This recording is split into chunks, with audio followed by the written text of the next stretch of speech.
Hi, my name is Kate. This is my channel, and this is my review of Doomsday Book by Connie Willis. So I've decided to start a series of videos, which I'm calling my reattempting, where I've got heaps of books on my shelf, where I've started them and put them down for whatever reason, never gone back to it. But I've kept them because they're the kind of, like, often it's kind of book that I want to come back to, or that I want to have read. But you develop a lot of those books if you keep that habit. So I've decided that I'm going to try and reread them. And if I can't read them, then they're going. And regardless of whether I finish them or not, I'm going to do a video and explain why. So this is one of those books. I bought this book 5 or 6 years ago, having heard fantastic things about it. I only read like 30 pages, and I don't even know why I put it down, but I did put it down, and I just never went back to it. So I finally read it. It took me nearly 2 months, not because it was bad, but because I had a lot of shit going on. But it has been sitting in my bag, in all my handbags, for like 2 months, so it's really beat up, and the back cover's coming off. So it's unfortunate, but I loved it. I finished today in the park, and I was really embarrassed because I'm in a public place bawling my eyes out. I sobbed.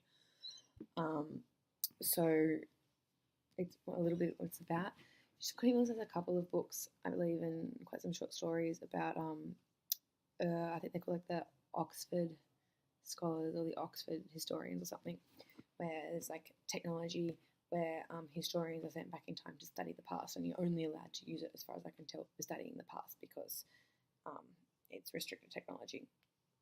So this book is about a young woman who is sent back in time against the wishes or the recommendation of her professor to the Middle Ages, to the Black Death.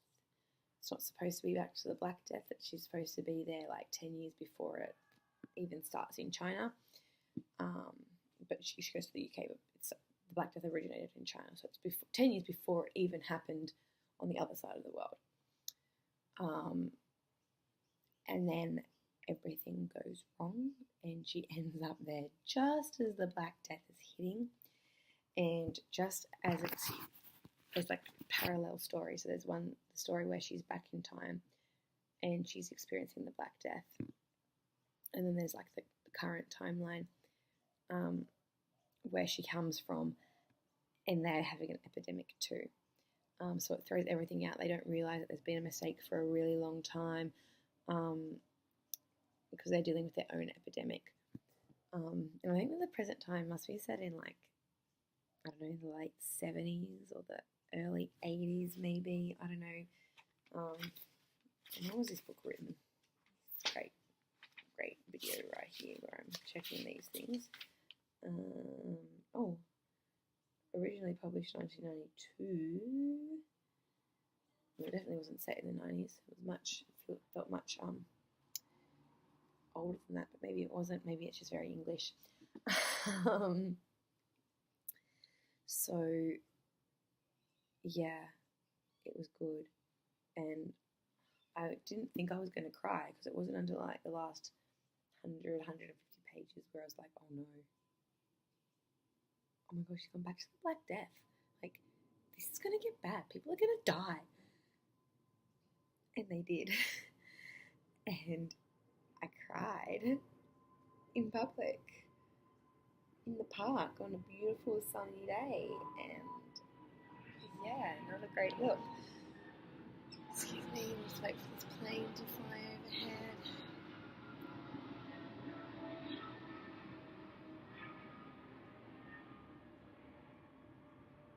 I live in Sydney's inner west. We get a lot of aeroplanes.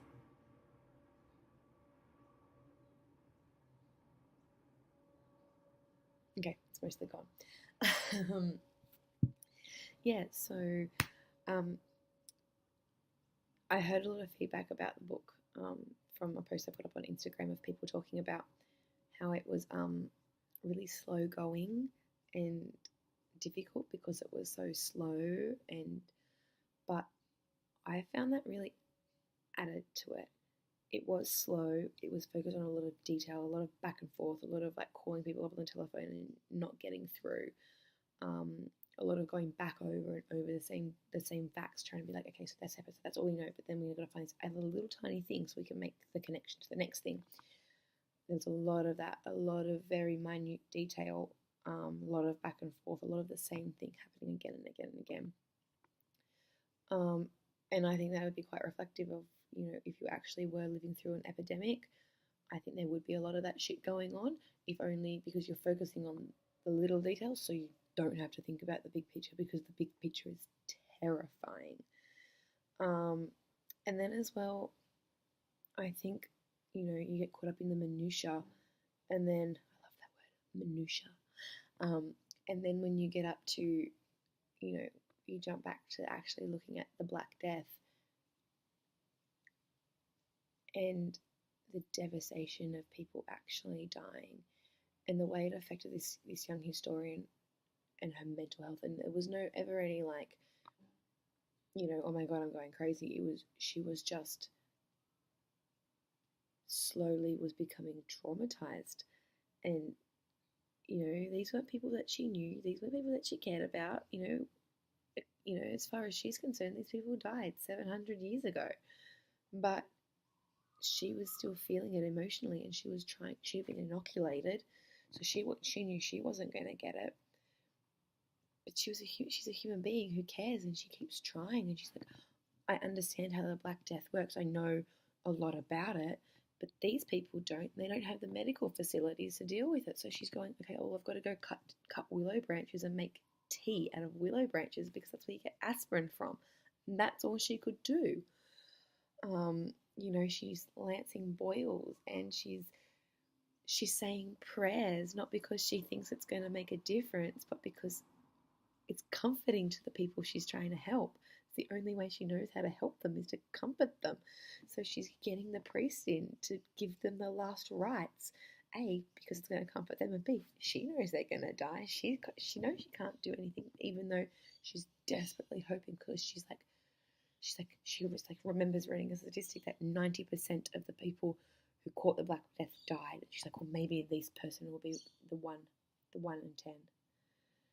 And that's all she could really hope for.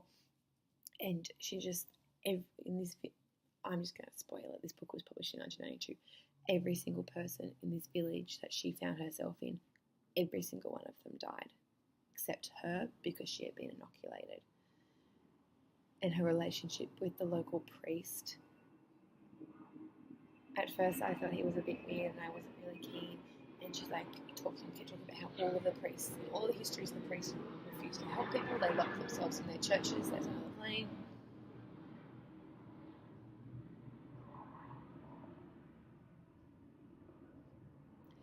They locked themselves in their churches. They refused to help people, or they ran away.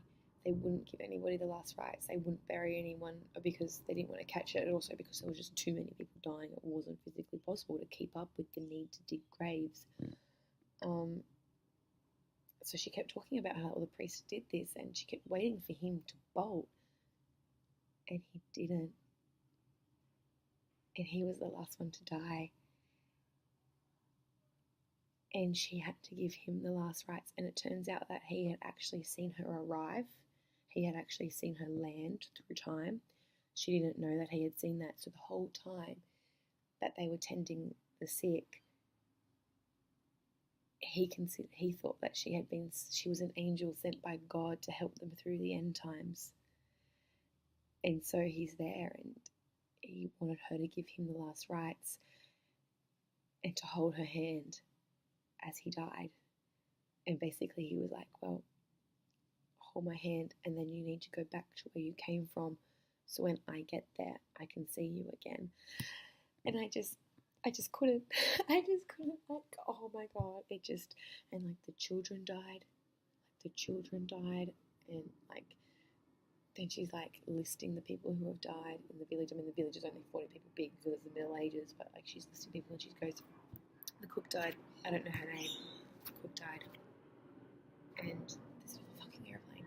The woman with the scars on her face, she died. The Reeves' first daughter, the Reeves' second daughter, the Reeves' first son, the Reeves' youngest child, the 6-month-old baby. And then it just goes to the point where she's not even like going, explaining, like, what she's not going, okay, here's the list of the dead. She just starts listing. Because, like, well, that's why she's listing, because they're dead. And it hit me where it hurt. And I didn't expect that. Like, I had heard it was emotionally traumatizing, but I rarely cry in books, so I was just like, whatever, I'll be good. But I think it was a combination of the magnitude of the Black Death, even though she was only looking at it from the little village, the 40 people strong village that she was in, combined with the minutiae of the epidemic experienced in the present future, the other timeline. And even there, they're like, we don't know what this is yet. We can try and treat you, but people are dying anyway because we don't know exactly what we're dealing with here. We don't know what it's the flu. We don't know what strain of flu it is. We don't know where it came from. We're trying to figure out how it's spreading. We haven't got our inoculations yet. There's been a quarantine. We're losing supplies. Everyone's crammed in together, so we're just all catching it. And even just that, even though they're like, we have all this great medicine, we can help you, we can't help you. And then you're going back to the Black Death where she is cutting she's going to willow trees and cutting off the branches to make tea, because that's the best you can do. Anyway, point being, I will not be getting rid of this book. I will be keeping it. I have the next book in the sequence, To Say Nothing of the Dog, which I shall be reading shortly, because I really, really want to see. I think that one's about the Victorian era, and I think it's set further in the more modern timeline. I think it's set further in the future, so I don't think that they'll be with the characters again. Although there is a little boy, he's about 10 or 12, I think, called Colin, and I've heard in passing that he reappears in other part of the sequence. So maybe I'll get to see Colin again, because I kind of liked him. Anyway, I'm Kate, and this is my channel. This was my review and my reattempt of Doomsday Book by Connie Willis.